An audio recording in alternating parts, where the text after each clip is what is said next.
welcome to Lōkahi Backstage. I am your host, Jamie Ann Blakeman. Here, we go beyond the highlight reel and bring you stories from real people, those who have faced ups and downs, challenges and breakthroughs. Through their stories, my hope is that you'll be inspired to embrace your journey, find the rainbows in the storm, and always remember, your uniqueness is your magic. Hey, como mai, welcome.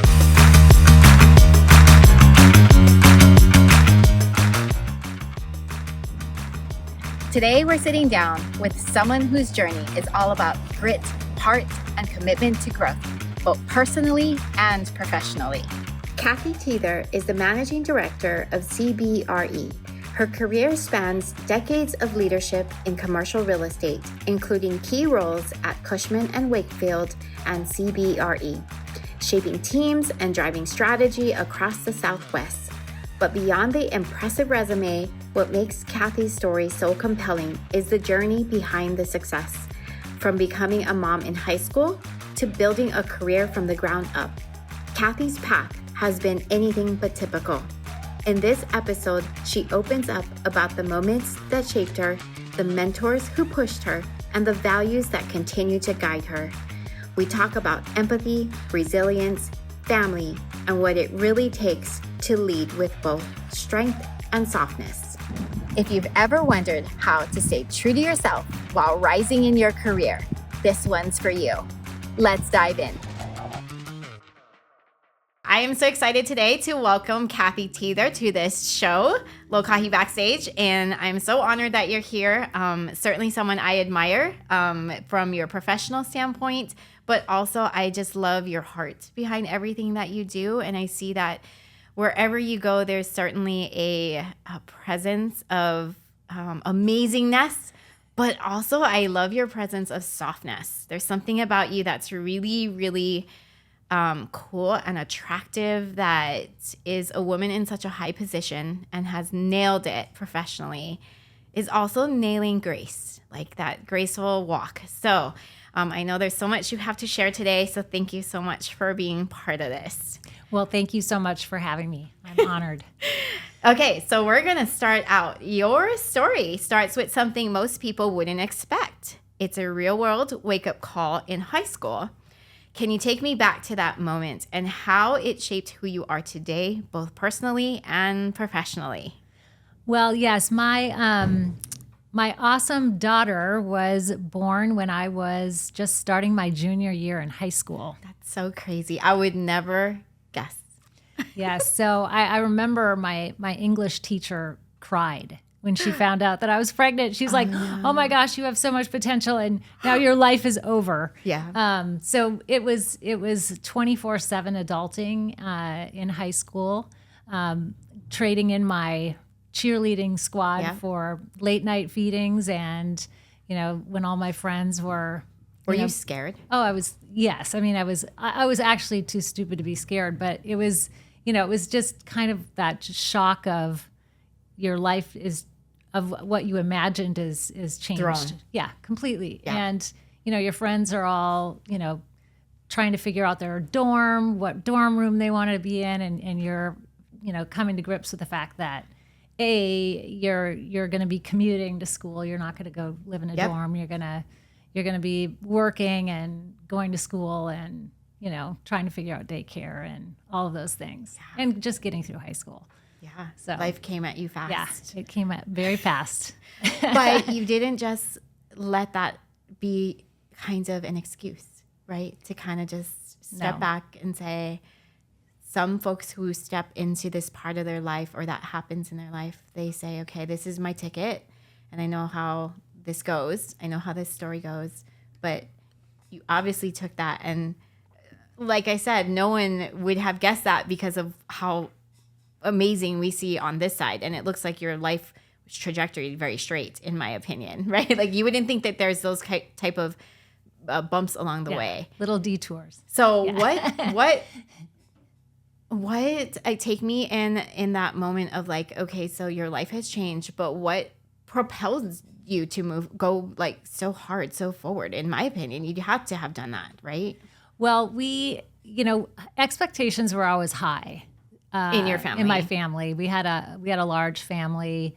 There were 5 of us kids, and we all had to help on the farm. We all, my sister and I both worked. If you wanted anything extra, if you wanted, extra cute outfit or whatever, that you were buying that. You had to earn your money to do that. And so now suddenly I didn't just have to earn money to buy my whatever fabulous sweater I wanted. I had to take care of my tiny family. So fortunately, my daughter was a really great baby. Like she would play. She was very precocious. She, if I was doing my schoolwork, she would sit in color. I mean, we really grew up together.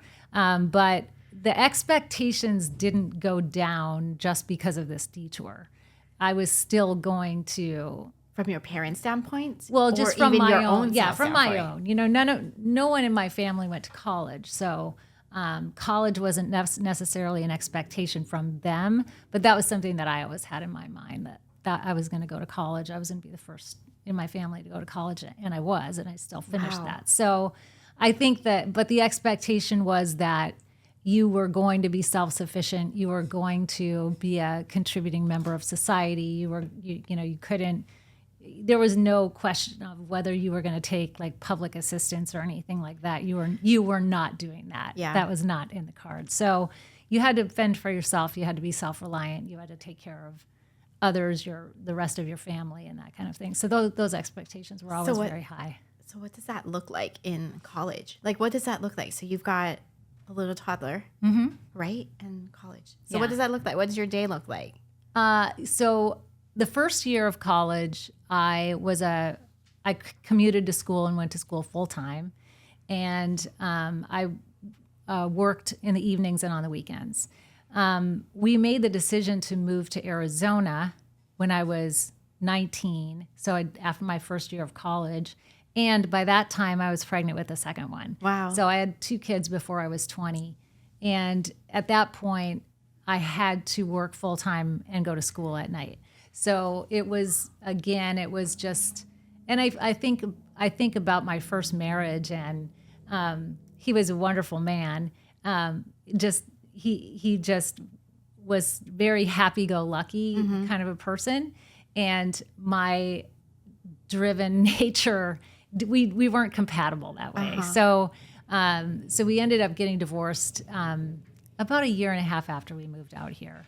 But I didn't have time to play. I didn't have time for fun. Yeah. And so I think he felt kind of neglected, and he was, frankly, because I was just on a mission. Work, school. I'm going to make it. Kids, get them in all of the sport. It was just 24/7. It was just like go. I can't imagine. Yeah, that's a lot to get through. You also talked about Marcy was someone in your life that really encouraged you towards stability. Yes. Right? Yeah. So Marcy, so early on in my Cushman & Wakefield days, I met a woman named Marcy, and she was kind of grooming me for leadership. And I mean, I had just turned 21. And so at that time, you couldn't get into the 401k until you were 21. I'm sure that's changed. I'm sure that's changed since then, but that was the rule of that particular company. And so we talked about it, and she said, well, now you can get in the 401k. Oh. And I said, well, I don't have money to put in the 401k. I mean, I'm living paycheck to paycheck here. I don't have 3%, to get. Nope. She's like, you have to put 3% because of the match and blah, blah, blah. And she just sat me down, and she just said, you can't afford not to. You're a single mom with 2 kids, and who's going to take care of you? No one's going to take care of you. Your financial independence has to be the most important thing for you, because your kids are depending on it, and you're going to need it when you get older. And, so she did the math for me, and she got me the forms. You filled it out. It was like in paper. You fill it out, and got me signed up for the 401k. Wow. And so now when I look at my 401k statement, I always say, thank you, Marcy. It's so true. I know, it's so true. And she, but she was very, very matter of fact. She was just, you can't afford. I love how she's like, you can't afford to not Yeah. have your finances in order. Yeah. Where you're like, I can't afford to have it, right? But Right. then She turned it on its turned head. it on. Yes. Yeah, that's right. And you're like, that makes a Yeah. lot of sense. Yep. And she's like, every time you get a raise, you have to bump it up. Every time you have a raise, so the other thing that she told me to do was to get voice lessons because she said I sounded like a little girl. Because all of the phone, you talk on the phone a lot. Yes. And she's like, when you talk on the phone, you sound like you're 12 years old. And you're you like, need to go get voice lessons so you can sound like a woman. And I'm like, well, I am young. And she's like, you can't sound young. That's so interesting. She said, you're going to be talking to people that they don't need to know that you're 20 years old or 21 years old. They need to think that you're 40. Yeah. Because you're going to be telling them what to do. And so you need to sound older. So more sophisticated. So where do you get these voice lessons from? Like the yellow pages? Community college. It was an elective. It was like speech training and that kind of thing. And it was one of the electives that I ended up taking. Wow. Yeah.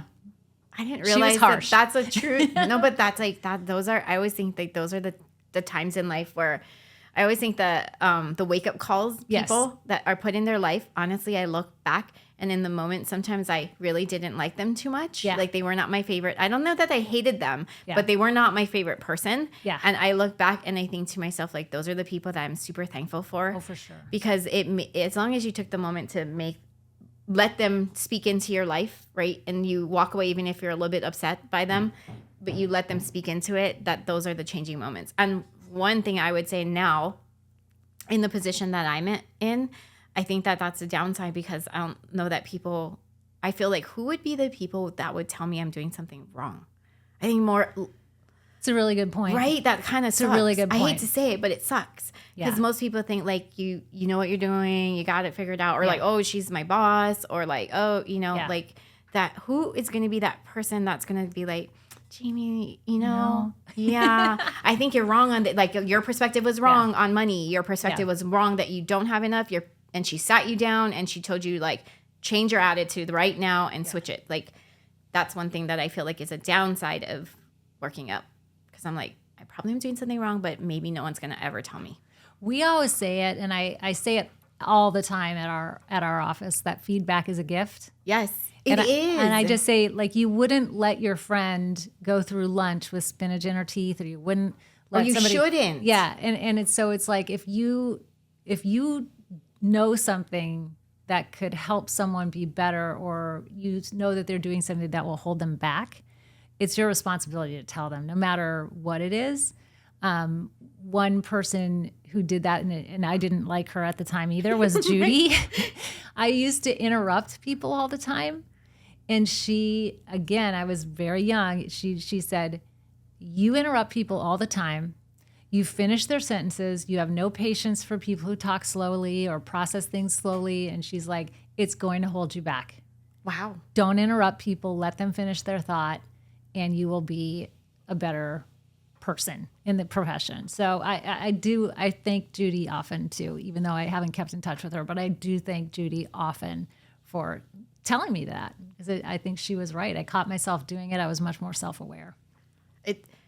I like that point. I also think I struggle with that at times, because even when my husband listens to this podcast, he's like, don't cut people off. I think we're so used to being so fast in our society and on phones, and we partly get for me, I get paid for my time. Mm-hmm. So I'm always getting cut to the chase. Like if something can take me 1 hour, it's saving the client money versus it dragging to 3. So I'm always like, okay, that's irrelevant. Let's move to the point. The point is this. Like, okay, I like your story, but okay, forget it. We need to get it. So I think it's something that sadly the profession teaches me to do it. And what makes you good in the profession, it's also not necessarily the best practice socially. So I love that. I love that, that's a good point. So, okay. So you've made commercial real estate your profession, and you have clearly thrived in it. That wasn't where you initially set out to have your career. You wanted to be in law. So you talked about you were sitting in the lobby one day waiting for an interview for a law firm, right? And And then something happened that changed the trajectory to where you are today. Yes. I have always loved politics. I loved American government as, a student in high school. And so I always kind of gravitated toward law and thought, I'm going to be a lawyer one day. And I was, like you said, I was sitting there waiting for my interview, and a broker from Del Webb Corporation saw me sitting there in the lobby and basically sat down next to me and said, "Hey, what are you doing here?" And I said, "Well, I've got this interview." And he said, "Oh, no. You don't want to work for a law firm. That is not, they're boring. It's no fun. You're going to have to sit and read and, whatever all day long. And lawyers are rude, and you don't want to work there. You want to work in commercial real estate." And I said, "I don't even know what commercial real estate is. I mean, I'm fresh off the farm and, rural Minnesota." And so he said, "Come with me." And he took me upstairs to the personnel department, which is what they called it back then. And he just said, "Here she is. Find a job for her," basically. And so I took a typing test, a spelling test, and a shorthand test. And she found out that I had shorthand, which I learned in high school, and her eyes lit up and she said, "No one has that anymore." And I said, "Well, I took it in high school and I'm, pretty proficient at it." And that skill got me a job working for the president of Del Webb Realty and Management. And I worked for the president and the designated broker there. And they both loved that I could take dictation, kind of as they were talking, stream of consciousness, I could capture it. So that was a big selling point. And that position helped me meet a lot of brokers. And when they decided to close the Realty and Management division, I followed a bunch of brokers that went to Cushman & Wakefield, and that's where I ended up for 27 years. So they let the games begin. Yeah. Yes. Just thinking through like what you said, like you learning shorthand, right? And how that became sounds crazy, but like your ticket. Well, one, being in the lobby, being willing to walk up with these guys. Follow some broker. So you didn't actually go to your interview for the law firm, right? Nope. So trajectory, that direction's like, I always think in life, like if I look back to, and not just my story, but a lot of folks' stories, it's taking those one-off moments that sometimes it's the door that opens that you either walk through it or don't, and it's not this long decision point, but you take that opportunity. And also I think that there are a lot of folks I see, especially young folks, like, why would I ever need this? I don't need to learn this. Or we move ourselves away from like pressure points or things that you're just like, to you, you're like, this is waste and this can be disregarded. But it's that one thing that walks you through that door. And little do you know, and not only did you do it, but got good at it, right? To the point where that ushered you to a position that, who knew? Like, it was a skill. I always think that those are like, a lot of folks, like when people are looking for life of significance, right? They're looking at the big ball, like I got to get to this goal point, but I feel like it's the little moments and the little steps that you're taking along the way that you just never know where it lands, and it's part of your journey and it's part of your story, right? And it seems like such a small, like shorthand's not the thing that's going to trajectory to, a successful career. But it was one of the stepping stools. Not that everyone has to go learn shorthand, because I think there's other tools I wouldn't recommend it anymore. Now you can like audio voice record and use chat GPT and stuff. But back then it was certainly a skill. So I love that. Yeah, for sure. So as I started out, what I admire so much about you, first of all, is how much you've accomplished professionally and how far you've gotten. And I see how I also saw I see how other people, believe it or not, like react towards you or their viewpoint of you or when they talk of you. And I think that that's the true testimony, is when like your colleagues or people around you like see you in this really cool way. So I know that you're super duper awesome in that way. But what really impresses me more than that, beyond even the professional success, is just your softness, your kindness. I see you also reaching out to, I feel like you're that person that I see that goes into a room and doesn't just go to the group that you're comfortable with, but you'll actually, I don't know if you do this on purpose, but I feel like you find that person who's kind of a little bit in the corner and go like, hey, why are you here? Or what's going on? Or tell me your story. And like, you're with that person that I'm like, wow, that's really neat. Like Cathy could just hang out with she knows this room. She knows 80% of this room and can just go hang with the people who want to talk to her and know her. But you go find kind of the outliers. So I love that you are that way. But yet you share the shocking to me that one of the criticisms towards you that someone told you is that you lack empathy, which to me is counterintuitive to what I think that is one of your greatest strengths today. So what is this? Well, yes, my long-time mentor, Jim Wentworth, I worked with him for 13 years, but he's still my mentor. We had lunch yesterday. He nicknamed me the Ice Princess. And he knows that, I took that very, funny. We laughed a lot. We have had a lot of laughter over the years, but I took a personality test too early on in my early 20s, and my empathy score was shockingly low. Like I had 0. Like there was none. And I managed a lot of people, and I had 0 patience for tardiness, or someone who called out sick a lot, or someone who wouldn't continuously work on their skills, or weren't willing to take on more work or things like that. And I was very quick to want to fire people, or I was quick to say, this broker is not going to be a high producer. We should cut him loose and move on. And Jim really worked with me over the years and he used to use this phrase, don't measure other people by your own yardstick. He would say, you need to meet people where they are. You need to figure out where their skills are and what they're really good at, and lean into that and try to bring out the best in people and try to get them to feel successful.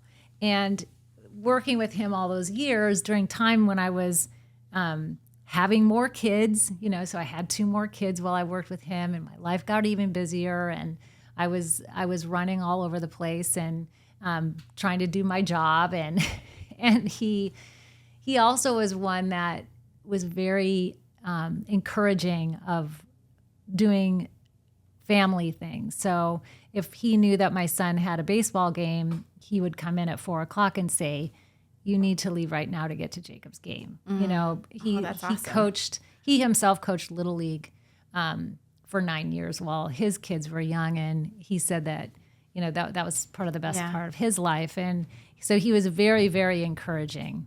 Although when I was on maternity leave, he did call me every single day, at least 3 times a day. Just to check how the baby was, right? Exactly. No, it was like, okay, I know you're out, but I need you to work. This one question. Exactly. Yeah. And he knows I love him so much. He's like a second father to me. So that's really, okay, so the 2 different strategies, right? I would say like there's certainly folks in great leadership positions that I sometimes say that they're the scarier people, but I always meet up to their expectation. Yep. But I know they're like, they will cut you if, it's not working out, or they will tell you like, hey, you can't, like, this doesn't work. And so that I think you described like how maybe that was more your mechanism or your mannerisms and how you walked right? And then, but yet now you found this, I mean, I really feel like you've redefined that, because you certainly don't come off that way to me. I don't know that person. I only know this sided person. How do you see that? I feel like I see people successful on both sides of that, sure. right? Yeah. So, but how have you, being this one person, being both sided, right? How was the world different then? Because you were get production and success, and through the old, I would say, mechanism, right? That produced, and you found success, and that's probably why you thought it was a good theory to be this way. But then you've changed. So like how do you see the world shift, or you shift, or not just you shift, but how does the others shift as a result, or production or business? How does that work? I do think that setting the clear expectations is absolutely key to management and leadership. I think people need to understand the expectations. So that was number one of it. You don't have to completely cut everyone's slack, right? If somebody's tardy every day, your goal is not to get rid of the tardy person. Your goal is to get the person to see the reason why they need to be on time. Yes. And buy into the fact that, hey, if you're late every day, that impacts our culture. Mm-hmm. That sets the wrong tone when clients come in and there's no one at the front desk, mm-hmm. or it's not the image that we want. So setting the expectation and painting the picture of what the image should look like, that's going to take you need to slow down to do that. You need to, you can't just be looking at the 27 things on your to-do list that morning. You have to say, in order to get from point A to point B, you're going to need to paint a picture for everyone. You're going to need to say, I know that it's tough for you to get here on time, but this is why it's so important. And let's get that done. And if you can't do that, we're going to need to make a change, because this is really important to our firm and to the culture and to your colleagues and to our clients. So I think the moral of the story was, in general, kind of like Judy telling me to let people finish their thought because they might have something that I could learn from. It's the same thing with slow down, make sure people understand what's expected of them, give them a chance to meet those expectations, and if they can't, then you can move. Yeah. It's a slowing down. That is such a, I would say I struggle with this process a lot right now. It's because you've been trained to run, I would say at this point in my career, you learned to run a sprint and you've gotten good, right? You've trained, right. And at first you were walking and crawling, and then now you've learned how to sprint, and you can sprint from point A to point B, and you can do it in 3 seconds. And so you just want to continue running it like this. Yep. But in order to, but you realize like that's going to come, I think I'm in the midst of this lesson in life, is realizing like you have to take a breath, and the 27 things is on your list that you're like, okay, by 9 a.m. I'm going to be at item 8. Right. And it's going to go, and I know I can do it. Like, I know I can do it. You're like, okay, we didn't get to item 1 and it's 9 o'clock. But yeah, it's like, I tell like the Serenity Now, like the Jerry Seinfeld thing. I like have to do that to myself, like calm, like Serenity Now, this is a better choice. This is a better me. But it's not easy. No, my husband tells me I need to meditate. He's like, you need to meditate more meditation, calm app. Yes. Yeah. But it's good though. Yeah. Yeah. No, I love it. I'm yet to learn that, and I will keep watching you for that. So, you're a mom of 4, and then now you say you have grandkiddos. Yes. You're huge, and you don't just have these kiddos and all like that. You are in their lives. Yes. You talk about like you want to take them all on trips is your dream. You were at sporting events with them on weekends and evenings and shuffling them around. Yep. So in addition to this like amazing professional career, outside of that, you still have like balance this amazing mom life and wife life and grandma life, and it's so super full. So how do you do that? And what I would like, tell me, how do you balance that, and why do you balance that, and how do you do that? Well, I touched on it earlier. I've always had a job that, fortunately, that allows me that flexibility. So if you have those things on your list, I was able to say, okay, I'm going to do all of these until 4, and then I'm going to get my kids to X, Y, and Z, and then I'm going to pick it up after they go to bed and work until midnight, and then I'll start all over tomorrow. So the flexibility was key, and I think about that too with the the remote work and things that are becoming more acceptable and encouraged to allow working moms and dads to do that. I think youth sports, I feel, are extremely important in our society. I think there's a lot of sedentariness in our society. I think being sedentary is not good for your health. Yeah. So sports are healthy. Sports encourage teamwork. They encourage people to have better self-esteem. I do think teenage pregnancy is in large part because of self-esteem and young women and girls not being able to put their own health and their own needs above someone else's desires or whatever. I think that youth sports plays such a big role in keeping kids in school, keeping kids active and healthy, and being part of something. It's not just them. It's usually a team. But it's also, hey, how do we work together for the success? I think it's really important. And so I've put a lot of energy into it. Coaching. Even coaching. Coaching. Coaching and coaching from the sidelines. And I was always the coach that did the lineup and made sure snacks were there. And, somebody else, my partner coach was always the skills coach piece of it. I would always do the organization, sending out the emails, doing the lineup and stuff like that.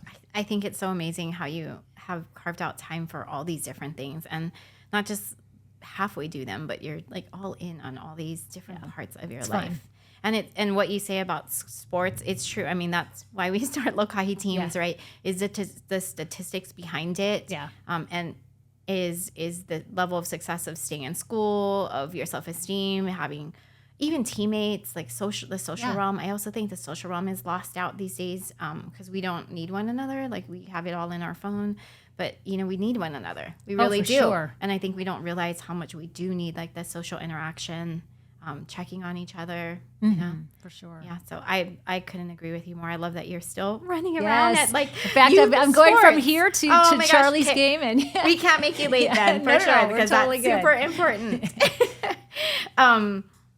So you're also, speaking of doing it all, you also are very active. You take care of your own self physically. I think that's also one as executives and folks rise up. It's really difficult to balance your own physical self in making sure you're doing what you need to do because you get pulled by, work expectations. But you do that. And not only that, but you also give back in so many ways beyond coaching and your kiddos and your family. But you truly give back to, like, the society, right? Through New Pathways for Youth, you're on the board of directors. Like, talk about, like, okay, you do it all. Yes, like, I don't know how you schedule this in, like, but talk about, like, why you do all those things, how you do all those things, and amazing.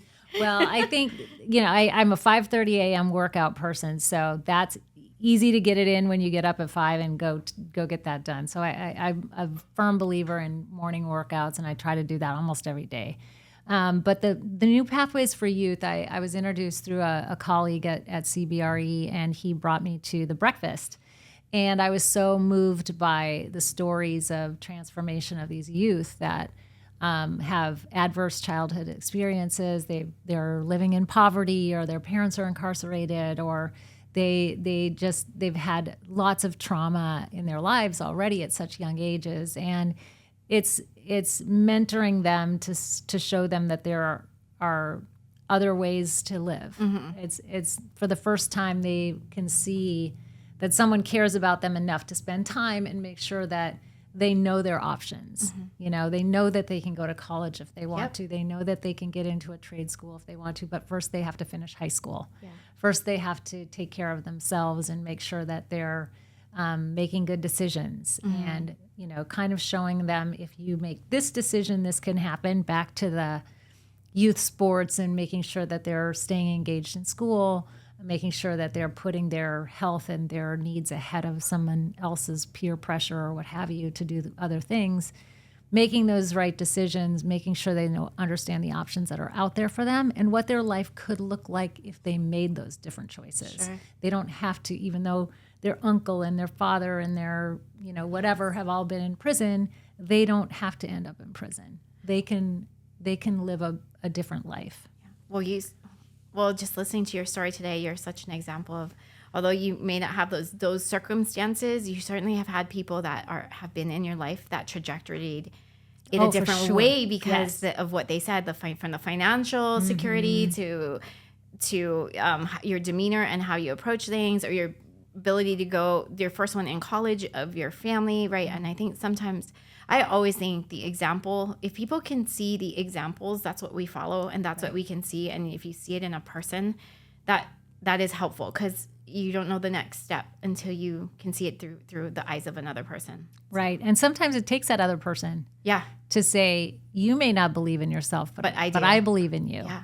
And I know that you can do anything you want to do. Yeah. If you've got everything you need, you just need to believe in yourself. And I think that that's part of what New Pathways does for youth, and And I hear more stories from the mentors. We're always looking for mentors, little plug.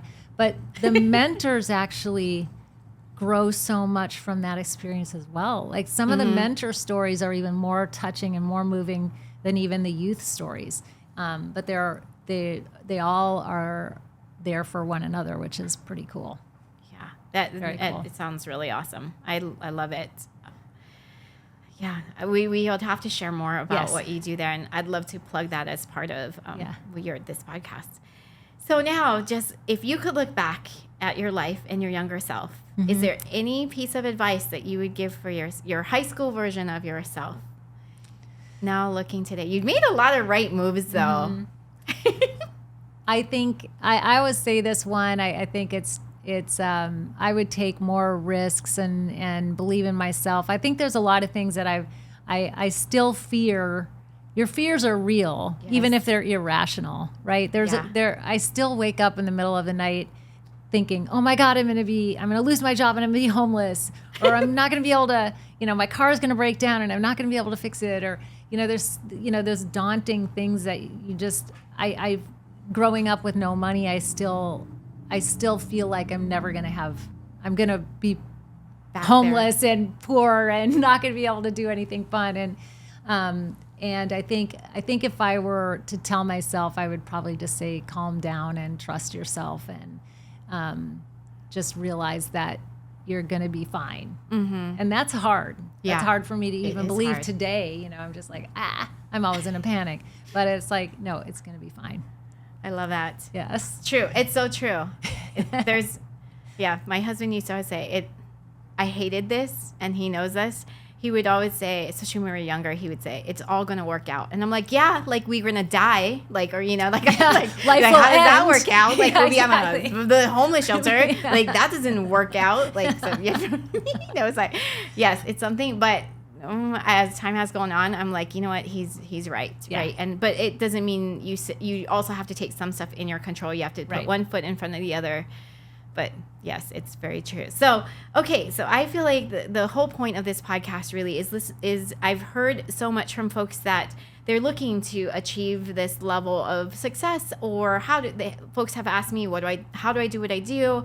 So for those listening out there who maybe feel like they haven't landed quite where they want to be, they're still trying to figure out life, what advice do you have for them as they sit in this space and say, I'm not quite there, I haven't arrived, what do I do? I think one of the mentors that I had was Loretta, and she always told me to keep learning. I had my master's degree and I thought I was done, and she's like, no, keep learning. If I wouldn't have had her, I wouldn't have gotten my real estate license. Which allowed me to become a designated broker when I needed to be. So I would say, even if you are where you think you should be, you need to keep learning. Yeah. Because you never know what's around the corner when an opportunity is going to come up that, you can be ready for. But also give yourself some grace and be happy with where you are. I mean, being happy with where you are doesn't mean that you're settling for where you are, but people can pull off of your energy. Yes. And if your energy is always unhappy or discontent, or people will pick up on that and they'll see it, so think about other people, don't be the center of the universe, try to do something for someone else. So I guess my message is like threefold. It's like, give yourself some grace and be happy where you are, continuing to learn, and helping others, because when you help others, you're going to feel better about it, and more opportunity will come. Karma. I love it. Good words of wisdom. With that said, thank you so much for coming on this show, and I hope everyone has gotten so much out of this. Mahalo to our listeners for joining us today. Until next time, remember to lean into who you are created to be. Your journey is uniquely yours, and the world needs you.